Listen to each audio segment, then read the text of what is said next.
warahmatullahi wabarakatuh. Waalaikumsalam warahmatullahi wabarakatuh. Selamat pagi semuanya. Pagi. Apa kabar hari ini? Alhamdulillah.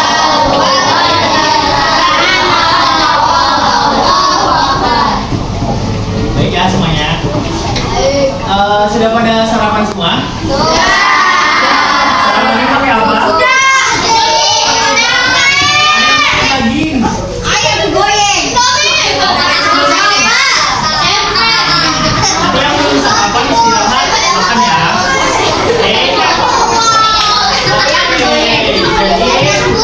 Bisa didengarkan dulu. Jadi sudah siap belajarnya hari ini? Sudah siap belajarnya, silakan dibuka buku catatan bahasa Indonesianya dan alat tulis.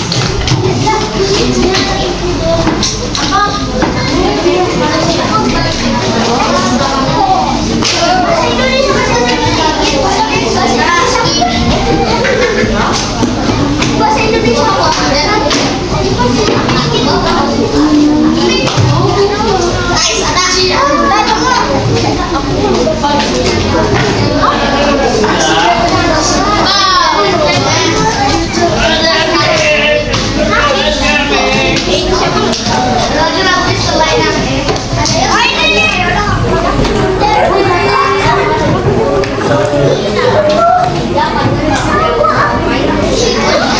Sudah dikeluarkan?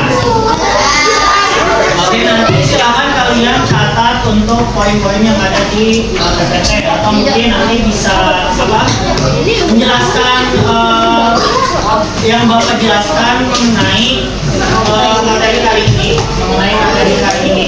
Karena nanti di akhir pembelajaran ada evaluasi, jadi harus ada catatannya ya.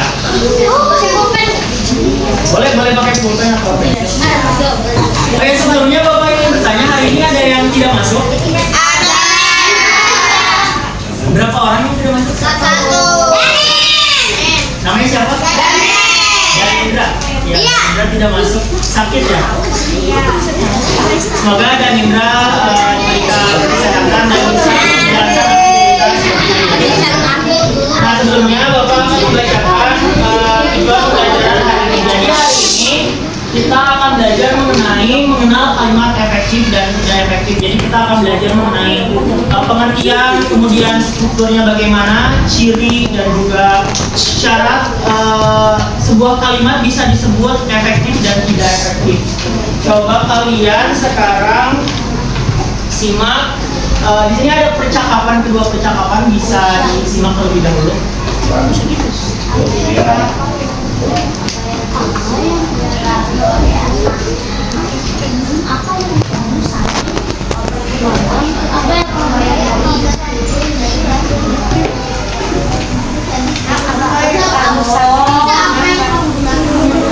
Sudah dibaca? Oke, kita baca bareng-bareng ya. Dari Aisyah nanya apa tuh di situ? Apa yang harus turun dari lantai? Santi menjawab apa? Aku Nah, kedua percakapan itu, nah Bapak sekarang mau tanya, kedua percakapan itu termasuk ke dalam kalimat efektif atau kalimat tidak efektif? Kalimat tidak efektif. Tadi ada yang jawab kalimat efektif, kenapa?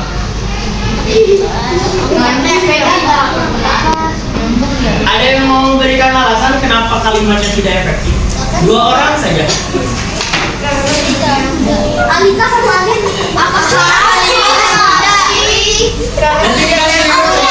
menggunakannya tidak ada kalimat yang menggunakan ada yang kurang kalimatnya Ada yang kurang.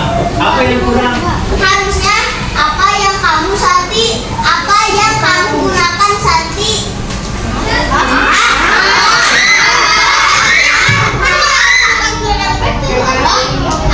apa yang kamu gunakan Santi dari lantai Kita bahas bareng-bareng ya. Jadi di sini kalimatnya itu apa yang kembali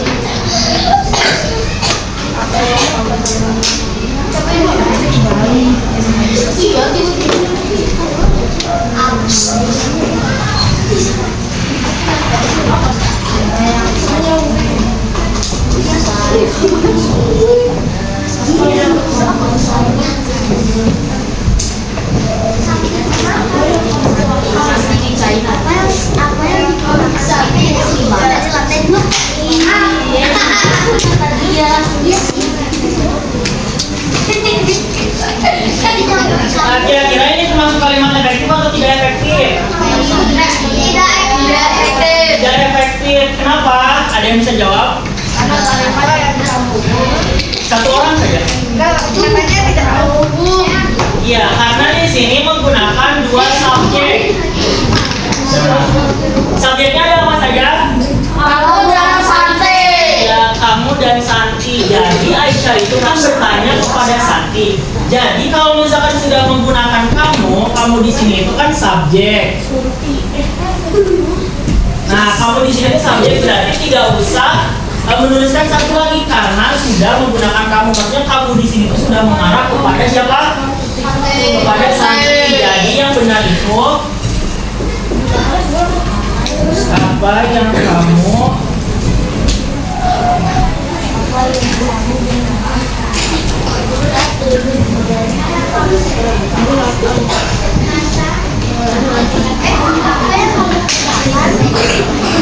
Nah, jadi yang benar itu apa yang kamu gunakan? Apa yang kamu gunakan ketika turun? Jadi tidak usah menggunakan Santi lagi. Kemudian yang kedua di sini ada kalimat aku tadi turun ke bawah menggunakan tangga. Kira-kira itu efektif? Kenapa disebut efektif? Karena nyambung. Tidak efektif. Untuk kalimatnya memang nyambung, tapi sebenarnya Turun itu udah pasti ke bawah. ya apa benar?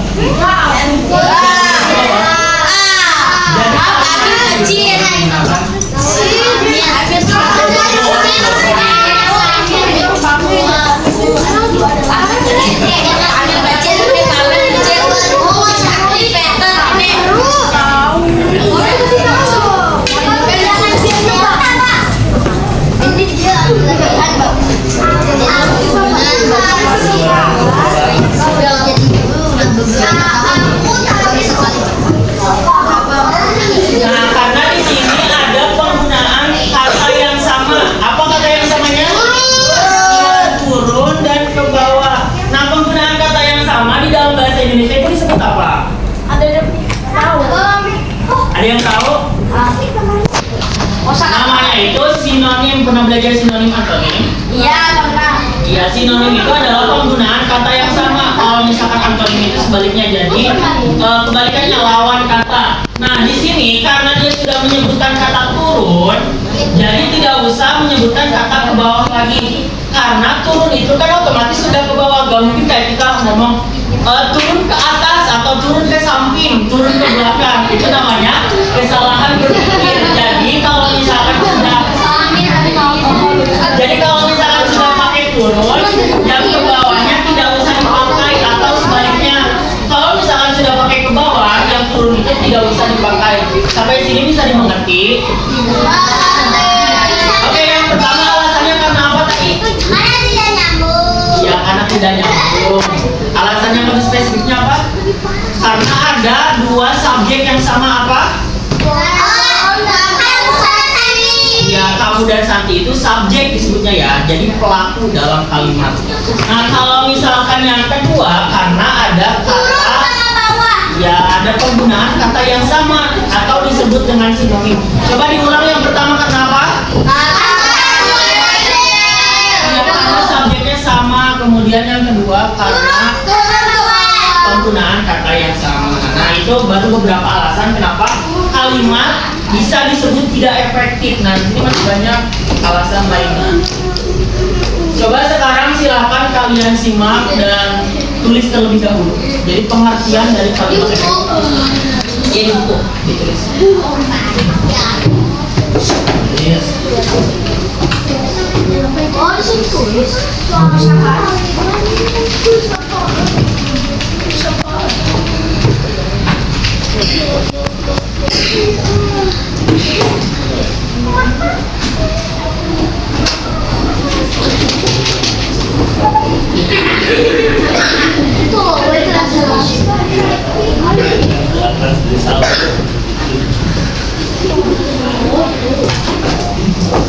Sampingnya bocor.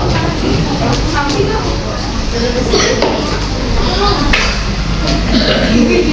Boleh depan sama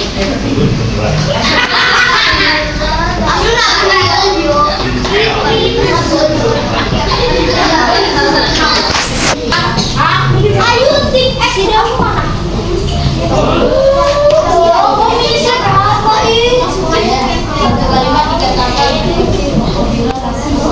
Gak apa-apa di depan aja kalau nggak kelihatan.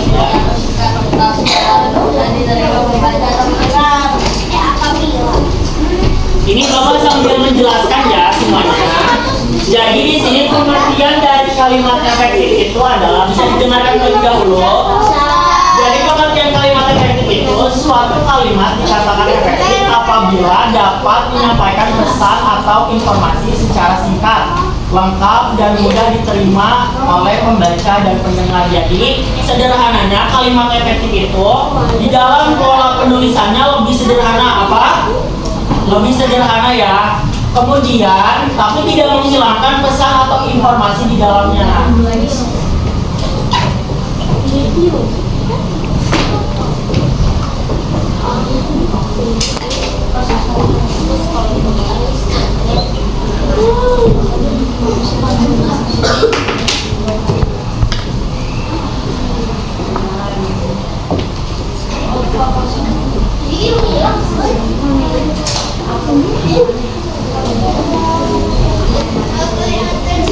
Sudah selesai?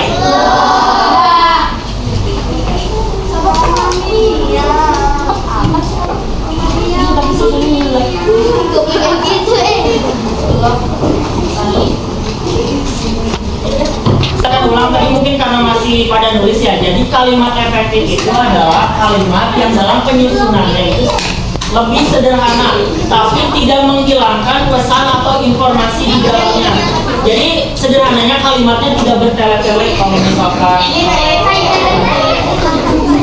ada yang tahu bertele-tele apa? Iya, berlama-lama, berlebihan. Nah, di sini ada ciri-ciri kalimat efektif. Sebentar ya, jelasin dulu. Silakan ditulis sambil ditulis ya. Jadi di sini ada ciri-ciri kalimat efektif secara umum. Yang pertama mengikuti aturan ejaan bahasa Indonesia. Jadi sesuai ditulis silakan. Mengikuti aturan ejaan bahasa Indonesia. Jadi mengikuti aturan KBBI. Penulisan menurut KBBI. Yang kedua, memiliki unsur setidaknya subjek dan predikat. Kalian tahu nggak subjek dan predikat itu apa? Kalau misalkan subjek itu pelaku, kalau misalkan predikat itu apa yang sedang dikerjakan oleh pelaku. Nah, minimal kalimat efektif itu memiliki keduanya. Yang pertama itu memiliki subjek dan apa yang sedang dikerjakan. Kemudian yang ketiga itu hemat kata, tidak bertele-tele. Jadi kalimatnya lebih sederhana. Jadi tidak menggunakan banyak kata dalam satu kalimat, kata yang sama dalam satu kalimat. Kemudian yang terakhir itu pesan yang disampaikan jelas. Jadi meskipun kalimatnya sederhana, tapi informasi yang diberikan itu jelas. Silakan ditulis terlebih dahulu.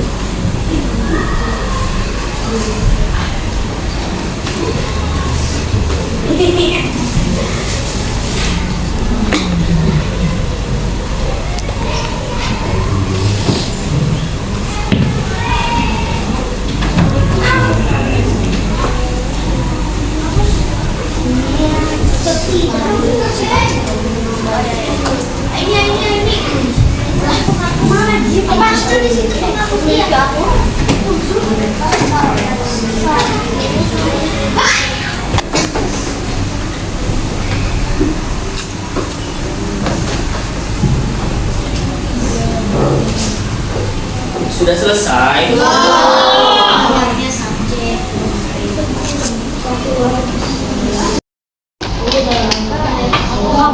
Ya. Oke, yang belum selesai nanti bisa lihat temannya ya.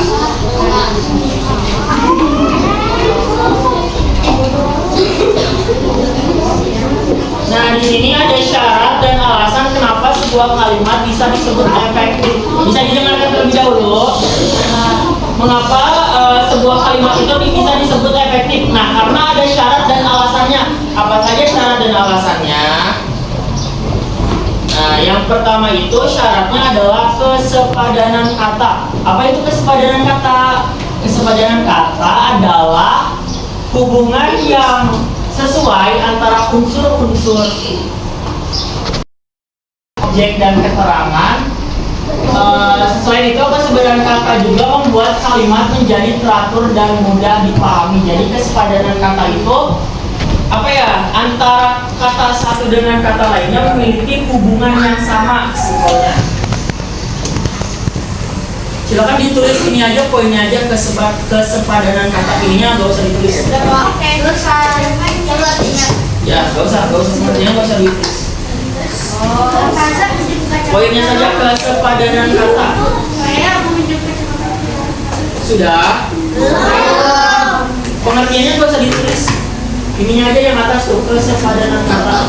Satu, kesepadanan kata. Fokus. Ya. Nah, yang kedua harus ada struktur pola kebahasaan yang benar. Nah, struktur pola kebahasaan yang benar itu SPOK apa? SPOK itu subjek, predikat, objek, dan juga keterangan. Kalian pernah dengar? Ya, jadi pola dasar pola penulisan bahasa Indonesia yang benar itu ada subjek, predikat, objek, dan keterangan.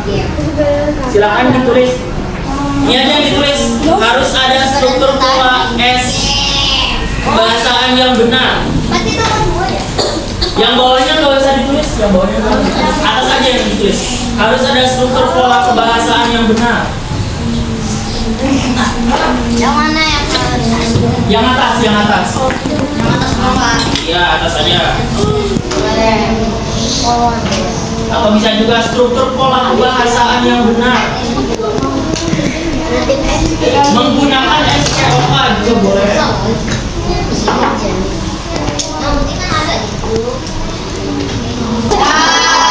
Oke, kita lanjut ya.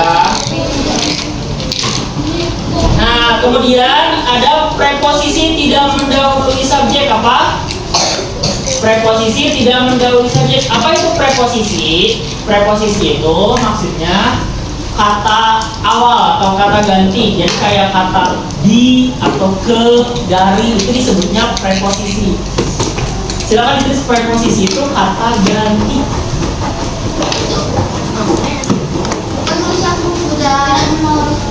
Iya, Yang atas aja kak. iya, dia tulis yang atas.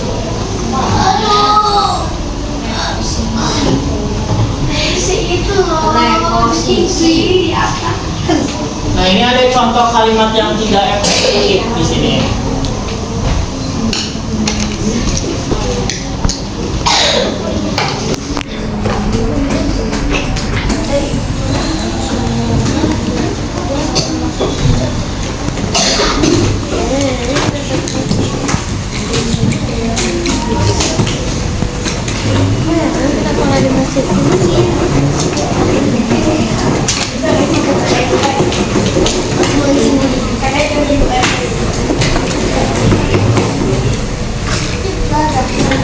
Coba kalian lihat kalimatnya.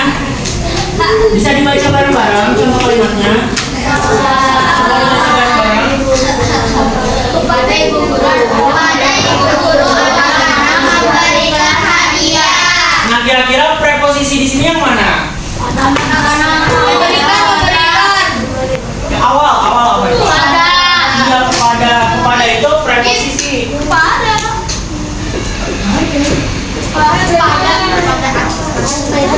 Subjeknya atau pelakunya siapa? Ada ibu guru satu lagi? Iya, nah anak-anak itu subjek.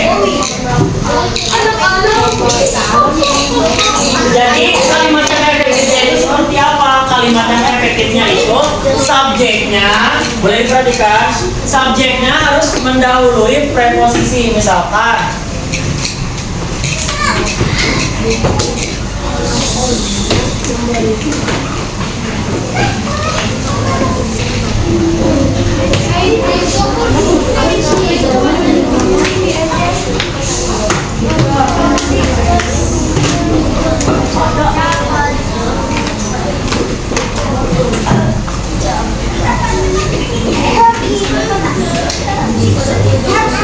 baca nggak? Baca. Coba dibaca.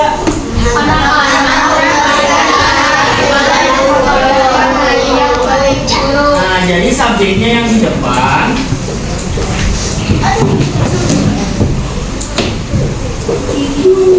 Preposisinya di belakang. Nah, preposisinya ini. Bisa pahami nggak? Masih bingung ya? Masih paham? Paham ya. Jadi subjeknya yang di awal, preposisinya yang di akhir. Bisa dimengerti?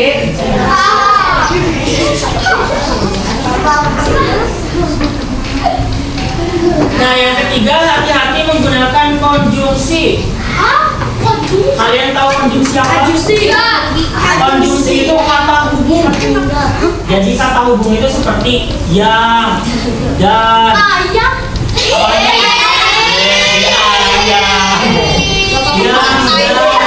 serta itu disebut dengan konjungsi. Jadi konjungsi apa tadi? Ajusi mati Korea. Konjungsi itu kata hubung apa? Kata hubung. Dia yang hati-hati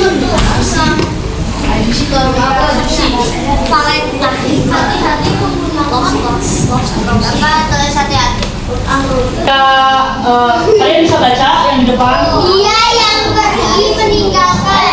Nah, kira-kira konjungsinya disebut apa? Meninggalkan. Pergi. Meninggalkan sama pergi. Yang setelah subjek itu disebutnya Apa? disebutnya konjungsi apa setelah subjek itu? Yang.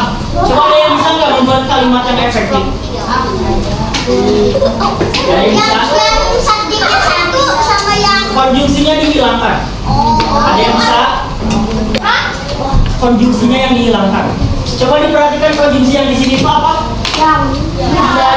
Coba ada yang bisa membuat kalimat efektif. Konjungsinya yang dihilangkan. Gampang nih, gampang. Ya, tinggal dihilangkan aja yang satu orang.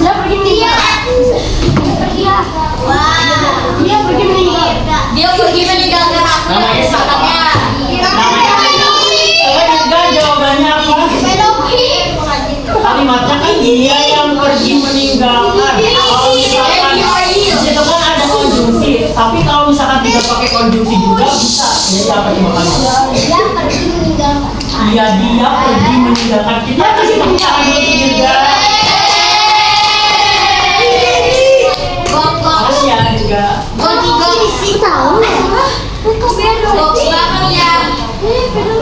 Oke, sudah selesai nih.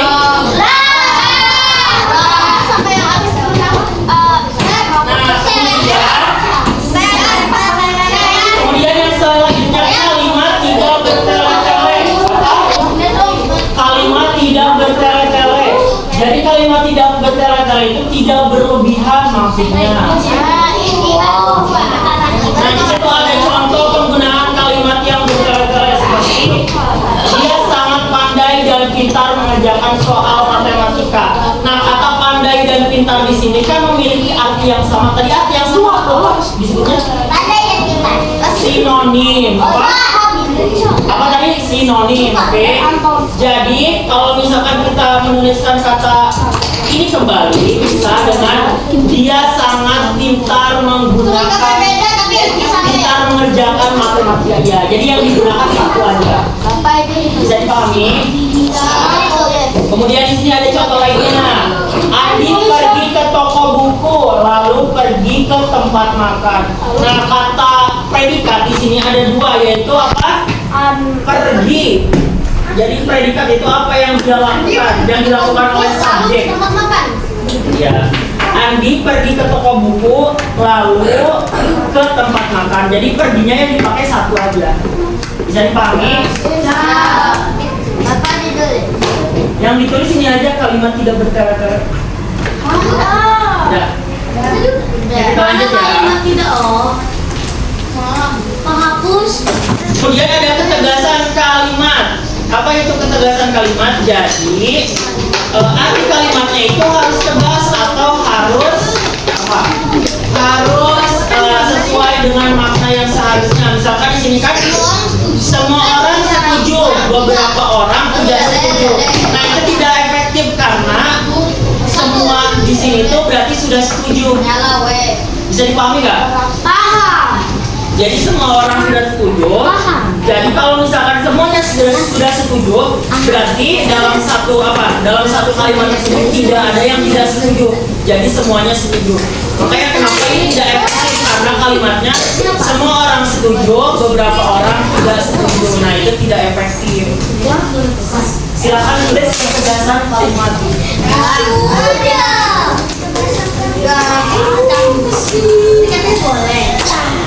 Nah yang terakhir itu ada kelogisan kalimat. Kalian tahu nggak logis itu apa? Logis itu masuk akal apa? Masuk akal. Nah jadi contoh kalimat di sini.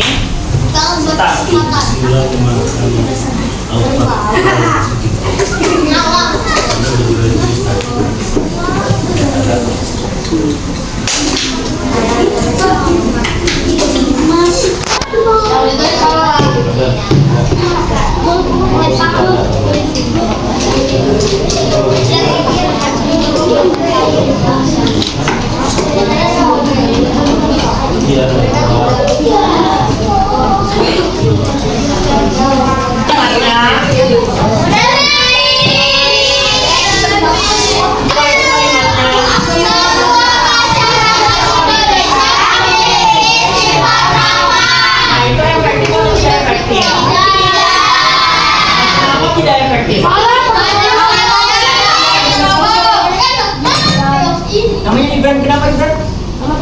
Iya karena pakai semua pintar.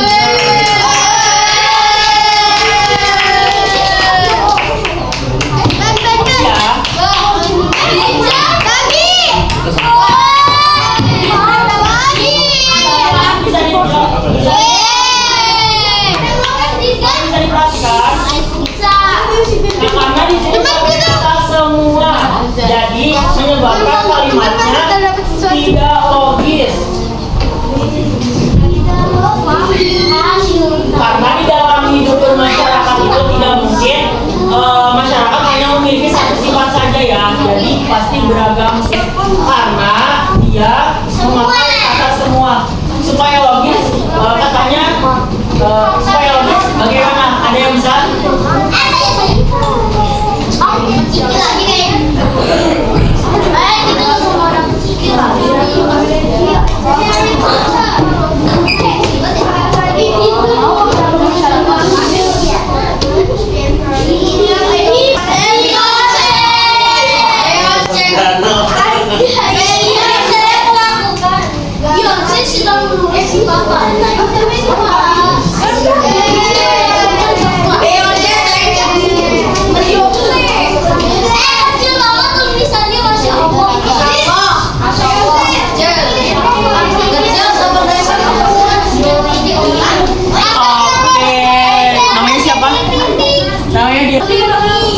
Tepuk tangan dulu untuk Dirga.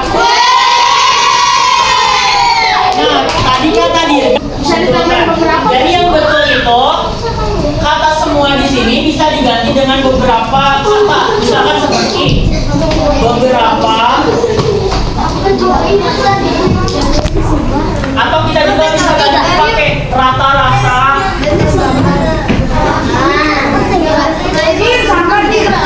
Oke kali bisa diganti pakai apa aja? Beberapa, rata-rata, sebagian juga bisa. Jadi sebagian masyarakat Indonesia memiliki sifat ramah, atau rata-rata masyarakat Indonesia memiliki sifat ramah. Jadi tidak apa ya? Tidak semuanya.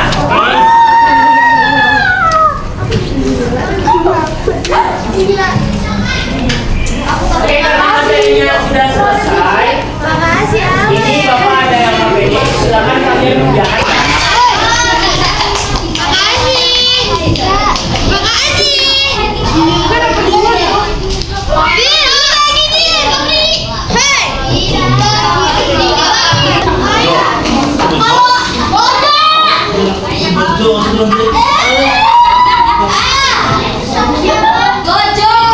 Bejo.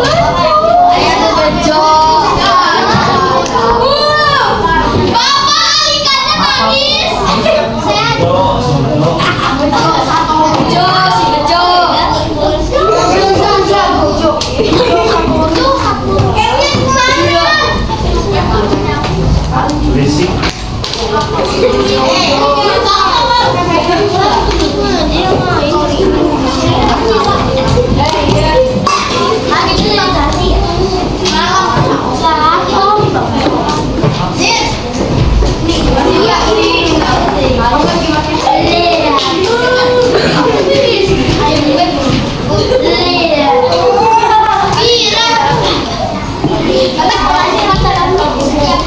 Coba diperhatikan terlebih dahulu untuk pengisiannya. Jadi di sini ada dua kegiatan. Nanti kalian yang pertama itu memilih. Jadi kalimat ini masuk ke kalimat efektif atau kalimat tidak efektif. Nah, yang kegiatan dua itu menuliskan kembali. Jadi menuliskan kembali misalkan ini di sini. Saya sangat senang sekali hari ini, dituliskan kalimat efektifnya. Bisa dipahami?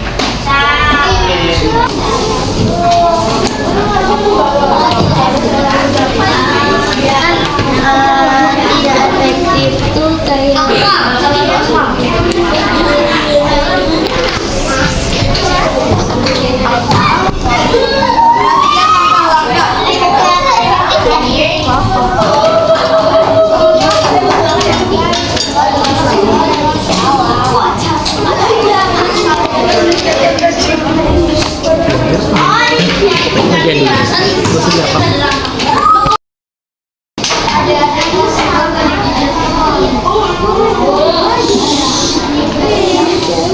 Ada yang susah? semuanya. Semuanya. Gampang kok, gampang. Semuanya kayak betul semua. Kayak bener semua. Coba diperhatikan lagi.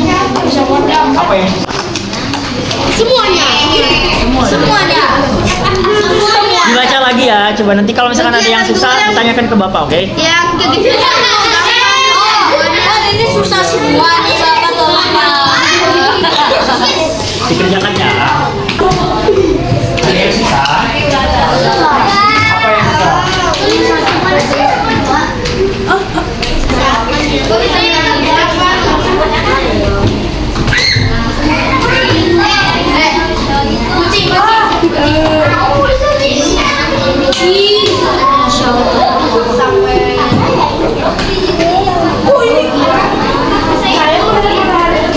Ada yang susah? Pagi hari. Nomor 2 yang Masya Allah. ya kalau misalkan nggak logis berarti masuknya ke apa? Iya. Iya. Berarti aku benar tadi. Coba dilihat itu, saya melihat matahari terbenam di pagi hari. Nah itu logis atau enggak? Enggak. Ya kalau misalkan nggak logis masuknya ke kalimat efektif atau tidak efektif? Tidak efektif. Ini kan imbuhannya sama nih, imbuhan awalnya itu ada memasak, menyetrika, dan menyapu. Nah kalau imbuhannya sama, itu efektif atau tidak efektif? Iya ditulis. Sok ditulis. Ma, Bapak ini bikin emosi. Perhatikan yang kegiatan 2 nomor 5. Nah di situ kan ada pasar itu ramai karena banyak orang yang berbelanja. Nah itu kan ada 2 kata yang memiliki makna yang sama. Ada apa aja? Ramai dan banyak orang. Jadi kalian pilih salah satu aja ya.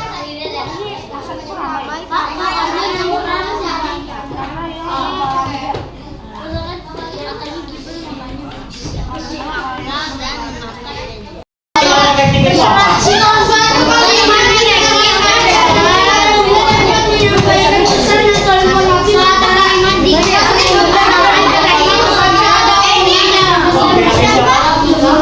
Namanya Jikri.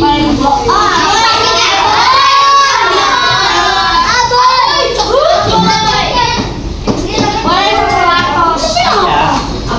Tadi ciri-ciri dari kalimat efektif itu ada apa aja? Mengikuti aturan bahasa Indonesia memiliki Apa-apa? udah dipahami ejaan bahasa Indonesia atau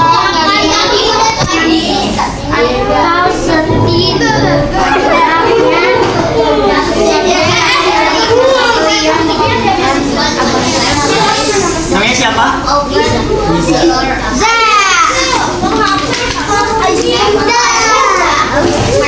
kalah ya. Aku kalah ya. Pak, kalau temuin aku kalah. Oke, tadi syarat dari adanya kalimat efektif itu apa? Iya, kosakata dengan kata. Terus? Apa lagi? Itu hati-hati menggunakan konjungsi. Iya, kemudian? Hati-hati